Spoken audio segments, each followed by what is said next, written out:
Senator Rubio. Yes, sir. Good morning. I was talking yesterday to my pastor. We go to a pretty large church here, predominantly African American. He said to me on the phone yesterday, I'm having my doubts about the Republican Party because it just seems like they really don't want people that look like me in the party. I believe in you. I really do.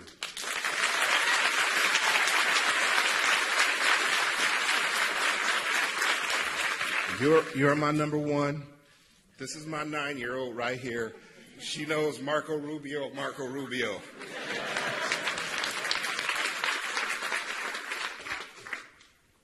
Our front runner is a nationalist. He's a divider. The second guy, I don't like the fact that he tells tales on you, but his stated campaign is, I'm going to broaden the quote-unquote evangelical base that didn't come out the last time. My question is, what will you do?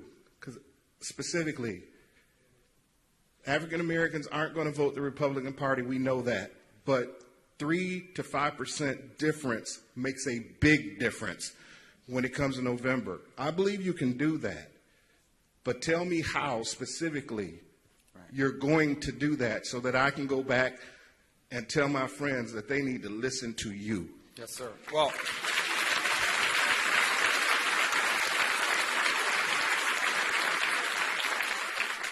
first of all, given the modern society, we always come up with labels for people. So you would be described as an African American. I would be described as a Hispanic American. I want to begin to focus on the American part of it because we're Americans. We're Americans. That's what we are. And we face many of the same challenges. In fact, all of the same ones. When they raise taxes, they don't have an African-American tax or a Hispanic-American tax. They have a tax, and everyone has to pay the higher tax. When the economy isn't doing well, everyone pays the price. And so that's important. And so we need to get back to that notion, the truth, and that is that we are all truly in this together. There is no policies here that exempt people because of their political beliefs or their political registration. If there's something that's bad for America, it's bad for all Americans, no matter how you registered to vote or who you voted for in the past. Now, that does not mean we ignore that there are communities in this country that face specific and unique challenges that need to be addressed. And let me just say, the fact that your pastor feels that way and the fact that there are people in this country from minority communities who feel as if they are being treated differently or left behind by the American dream, that alone is an issue. If you have a significant percentage of the American family that feels as if they are being treated differently or left behind, that is an issue and we need to confront it. Now, I've been dealing with this issue for a long time because I happen to have grown up my majority of my life attending majority minority schools, both in high school and before that. And so to me, these are not theoretical issues. I've seen it. And I recognize, first of all, the deep historical realities that are in place, but also modern day challenges. I'll give you a true story. Okay. First of all, let me begin by saying this. I believe the overwhelming majority of people who serve in law enforcement are incredible human beings who are willing to risk their lives for our safety and security, and we thank them. We thank them.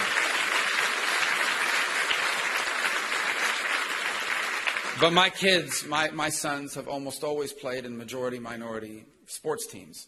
And one of their coaches is a police officer and is an African-American male in his early 30s. And over the last 4 years, he's been pulled over 7 or 8 times. And he's never been given a ticket. He's a police officer. Sometimes when they pull him over, they recognize him, and they're like, oh, and they have no reason. They have no rationale for why they pulled him over. So what is he supposed to think? How is he supposed to feel? You tell me how someone's supposed to feel when you get pulled over 8 times and over a number of years, you never get a ticket, and no one has any explanation for why you got pulled over. I can tell you how I would feel. So we can't ignore that he feels that way. And he's a police officer. It's his department. So it upsets him. It upsets him. And it upsets him that his sons and his kids are going to grow up in the same. We have to talk about that. Now, I don't know if the president can fix it, but we better acknowledge that it's true. We also have to acknowledge challenges that you find in minority communities. You see it in the Hispanic community. You see it in the African American community. Here's the fact. If you are born into a dangerous neighborhood, living in substandard housing, you're being raised by your grandmother because your dad has never been around and your mom is either working 2 jobs or moved in with her boyfriend, being raised by a grandmother who's also raising 3 or 4 other kids from her, through your other 4 other grandchildren. The school you're forced to attend by the government is failing, and you, because you don't have money, you can't choose a better setting. Those kids have 5 strikes against them. Statistics will tell you a kid that's facing 5 strikes against them at 2 and 3 years of age is going to struggle to succeed unless something happens to break that cycle. And there are examples of things that help break the cycle, and they have a little bit to do with government, but they have a lot to do with the community around it. So back in 2007, 2006, I visited a program in New York City called the Harlem's Children's Zone. The Harlem's Children's Zone is an area in Harlem. It's just a square block area. And what an incredible leader named Jeffrey Canada, who grew up in that neighborhood, said is, no kid in this geographic area of a few square blocks is going to fail. We are going to leverage everything, the private sector, the government sector, the public sector, the community, the churches, and we are going to ensure that we break the cycle. We're not waiting for the government to come down here and create a program. We're going to do it. We are going to deal with all of these challenges. These kids don't have access to Wi-Fi. We're going to make sure that we deal with this issue. These kids are raising kids.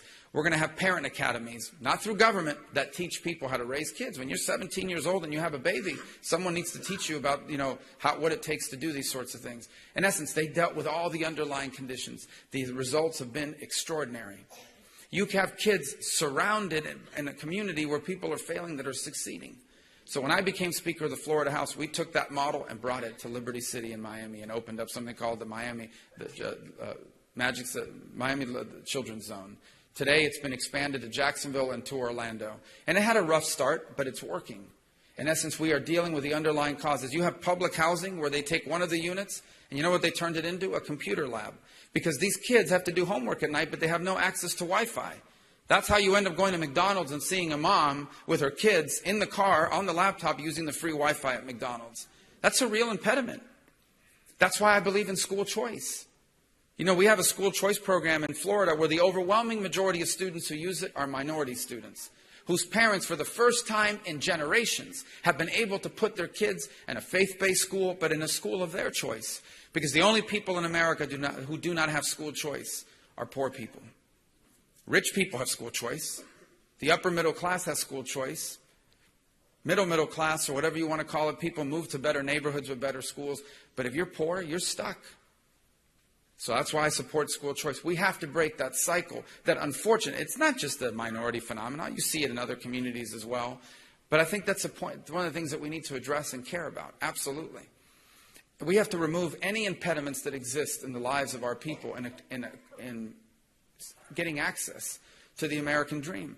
But I would just say ultimately, I honestly deeply believe this. We cannot fulfill our destiny if a significant percentage of our population feels as if it's being left behind. And the challenges are deeper than that, by the way. Imagine for a moment you are a 17-year-old teenager, 18 years now. You're 18 years old and you do something really, really dumb.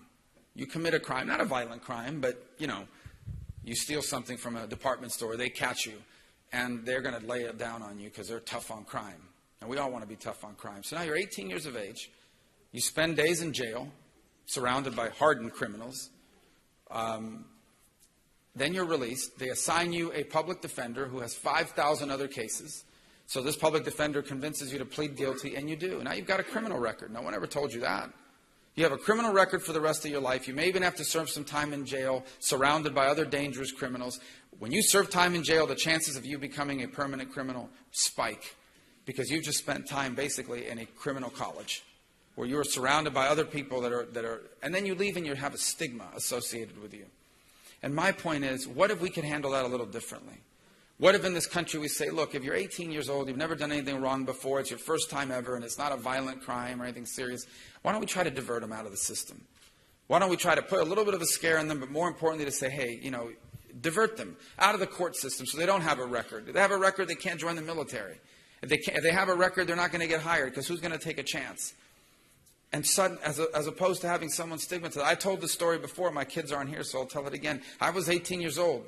My friends and I went to a park to drink beer after hours. I'm against drinking beer at 18 years of age. Strongly against it.